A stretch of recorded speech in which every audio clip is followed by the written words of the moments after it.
సంధ్యా theatre వద్ద జరిగిన తొక్కిసలాట ఘటనకు సంబంధించి ముగ్గురిని అరెస్ట్ చేసినట్లు చిక్కడపల్లి ఏసీపీ రమేష్ కుమార్ తెలిపారు. ఆర్టీసీ క్రాస్ రోడ్లోని సంధ్యా థియేటర్ వద్ద ఈ నెల 4వ తేదీ రాత్రి పుష్ప 2 బెనిఫిట్ షో సందర్భంగా జరిగిన తొక్కిసలాటలో ఓ మహిళ మృతి చెందగా బాలుడు తీవ్రంగా గాయపడ్డాడు. ఆసుపత్రిలో చికిత్స పొందుతున్న విషయం తెలిసిందే. మృతురాలి కుటుంబ సభ్యుల ఫిర్యాదు మేరకు సినీ నటుడు అల్లు అర్జున్తో పాటు సంధ్యా థియేటర్ యాజమాన్యంపై వివిధ సెక్షన్ల కింద పోలీసులు కేసు నమోదు చేశారు. బేగంపేట కిమ్స్ ఆసుపత్రిలో చికిత్స పొందుతున్న బాలుడు శ్రీతేజ పరిస్థితి ఆశాజనకంగా ఉందని ఏసీపీ తెలిపారు. భగవంతుడి దయతో బాలుడు పూర్తిగా కోలుకోవాలని కోరుకున్నట్లు చెప్పారు.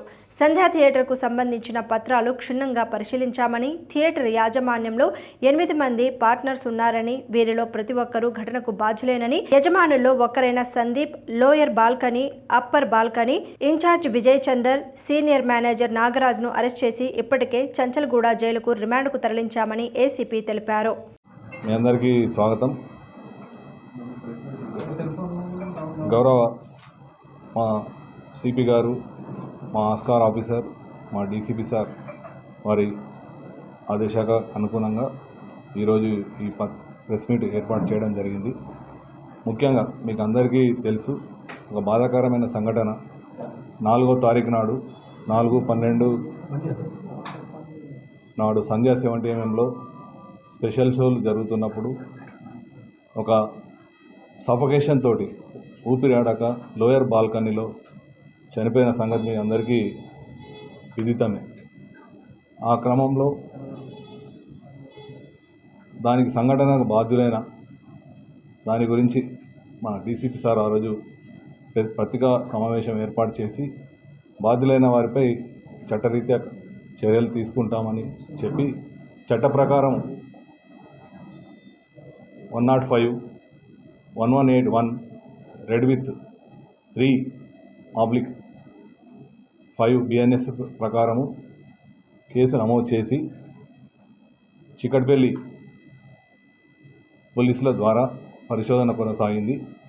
ఈ పరిశోధన క్రమంలో ఈరోజు సంఘటనకు బాధ్యులైన సందీప్ అనే ఒక యజమానిని, 7 యజమానులలో ఒక యజమానిని మరియు సీనియర్ మేనేజర్ నాగరాజు గారిని, అయిన తర్వాత గంధం విజయ్ చందర్ గారిని ఈరోజు అరెస్ట్ చేసి మెజిస్ట్రేట్ ముందు హాజరుపరచడం జరిగింది.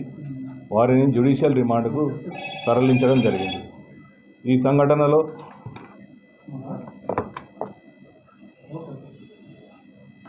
అబ్బాయి ఇప్పుడు హాస్పిటల్లో, ఒక సూపర్ స్పెషాలిటీ హాస్పిటల్లో అతను చికిత్స పొందుతున్నాడు.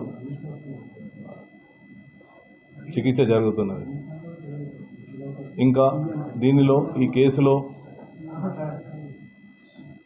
పరిశోధన కొనసాగుతున్నది. దీనిలో సీసీ ఫుటేజీలు వెనక అక్కడ ఉన్న సాక్ష్యాల ఆధారంగా సంఘటనపై పూర్తి స్థాయిలో న్యాయ నిపుణుల సలహాలు, మా ఉన్నతాధికారుల సలహాలు